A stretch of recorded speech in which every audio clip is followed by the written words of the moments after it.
বন্ধুরা, নানান ব্যঞ্জনে আজ তোমাদের সবাইকে স্বাগত জানিয়ে আমি আজকে একটা মাছের মাথা দিয়ে পুঁইশাক বানিয়ে দেখাবো। এখানে মাছের মাথাগুলোকে লবণ হলুদ মাখিয়ে নিয়েছি আর তেল দিয়ে।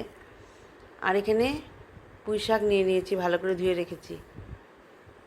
আর এখানে সবজি নিয়েছি, আলু, মিষ্টি কুমড়ো, পটল, বেগুন, ঝিঙে আর অল্প গাজর।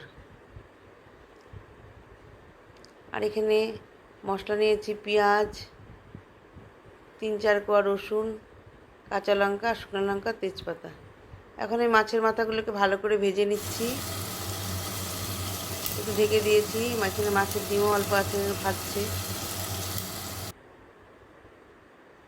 আর এখানে কড়াইতে তেল বসিয়ে দিয়েছি,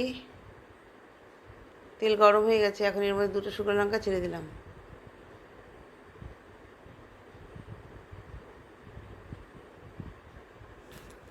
লঙ্কাগুলোকে ভালো করে ভেজে নিচ্ছি।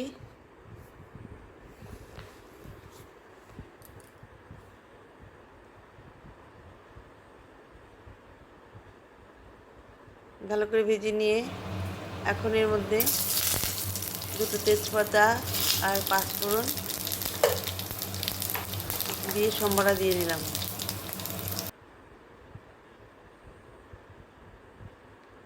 পাঁচফোড়নটা ভেজে গেছে।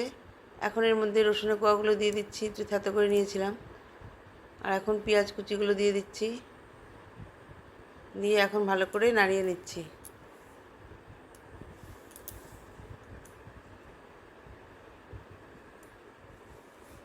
দুটো কাঁচা লঙ্কা দিয়ে দিলাম, আরও দেবো পরে।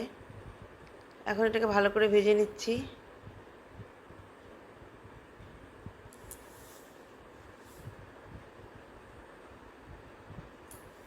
ভাজা অল্প অল্প হয়েছে, ভাজাগুলো নরম হয়ে গেছে। এখন এর মধ্যে টমেটো দিয়ে দিলাম। টমেটোর বীজগুলো আমি ফেলে দিয়েছি।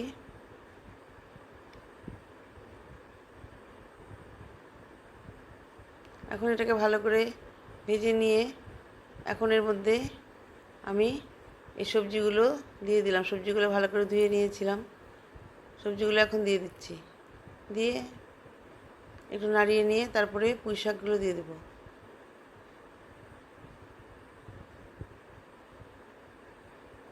এখন এর মধ্যে পুঁই শাকগুলো দিয়ে দিচ্ছি।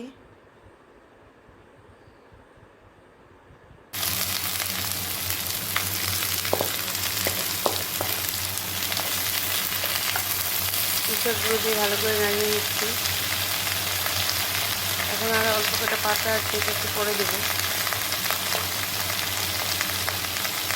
এখন এই লঙ্কাগুলো দিয়ে দিলাম, কাঁচা লঙ্কাগুলো দিয়ে ভালো করে এখন তেলের সাথে মিশিয়ে নিচ্ছি।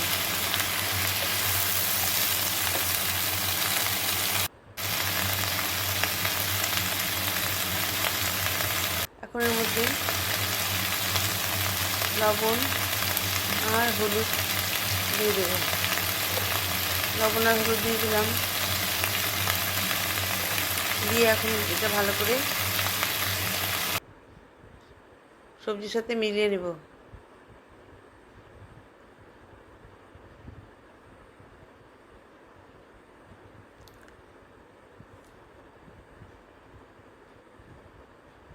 ভালো করে সবজির সাথে মিলিয়ে নিচ্ছি। হলুদ লবণ দিয়ে ভালো করে সবজিগুলোকে মেশানো হয়ে গেছে। এখন এর মধ্যে পুঁই পাতাগুলো দিয়ে দিলাম, দিয়ে এখন একটু ঢাকনা দিয়ে দেব। ঢাকনা দিয়ে দিয়েছি। এখন ঢাকনাটা উঠিয়ে দেখছি সবজিগুলো অনেকটা মজে গেছে। এখন একটু নাড়িয়ে নিলাম, নাড়িয়ে নিয়ে এখন এর মধ্যে মাছের মাথাগুলো দিয়ে দিলাম, দিয়ে ভালো করে মিশিয়ে নিচ্ছি সবজির সাথে।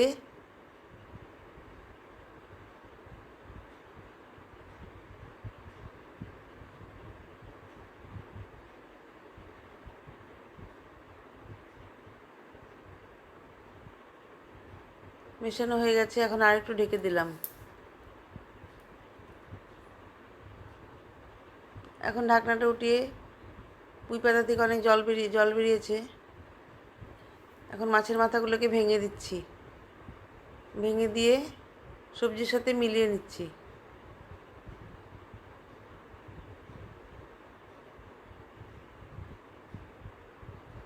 সবজির সাথে ভালো করে মিলিয়ে নিয়ে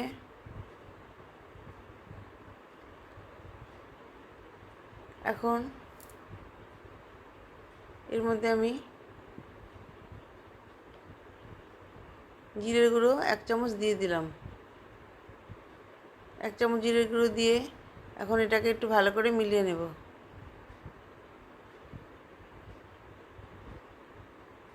এইভাবে বন্ধুরা তোমরা কোনো সময় মাছের মাথা দিয়ে পুঁই শাকের সবজি বানিয়ে খাবে, দেখবে ভীষণ ভালো লাগে।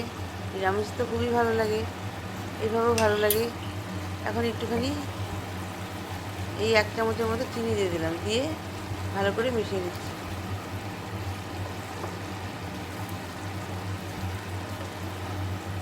তোমাদের যদি এই সবজিটা কোনো সময় পুঁই শাক দিয়ে মাছের মাথা বানিয়ে খেলে কেমন লাগে তাহলে আমাকে অবশ্যই জানাবে।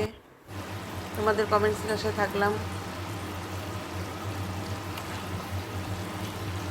এখন এর মধ্যে অল্প ধনেপাতা ছিটিয়ে দিলাম, বিলাতি ধনেপাতা দিয়ে এখন ভালো করে মিশিয়ে নিলাম। এখন একটু ঢেকে দিচ্ছি,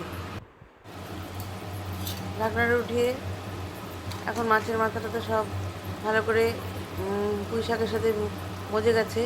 এখন এর মধ্যে 1 চামচ কি 1.5 চামচের মধ্যে একটু ঘি দিয়ে দিলাম। ঘি দিয়ে এখন আবার একটু নাড়িয়ে নেব। বন্ধুরা তোমাদের যদি এই সবজিটা ভালো লাগে তাহলে আমাকে অবশ্যই কমেন্টস করে জানাবে এবং আমাকে একটু লাইক ও সাবস্ক্রাইব করবে। তোমাদের কমেন্টসের আশায় থাকলাম। এটা আমি ঘরোয়াভাবে এইভাবেই রান্না করেছি, এটা কোনো বাইরের কোনো খাবার নয়, মানে ঘরোয়াভাবে রান্না করা জিনিস। এখন ঢাকনাটা উঠিয়ে একটু ভালো করে নেড়ে দিচ্ছি। রান্নাটা আমার প্রায় কমপ্লিট হয়ে গেছে।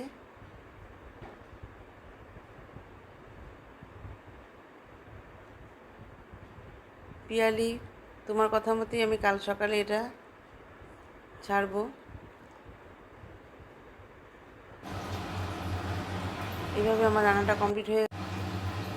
বন্ধুরা তোমরা আমার সবাই পাশে থেকো, আমাকে এগিয়ে নিতে সাহায্য করো। এই বলে আজ নানান ব্যঞ্জনে তোমাদের সবাইকে স্বাগত জানিয়ে বিদায় নিলাম। নমস্কার।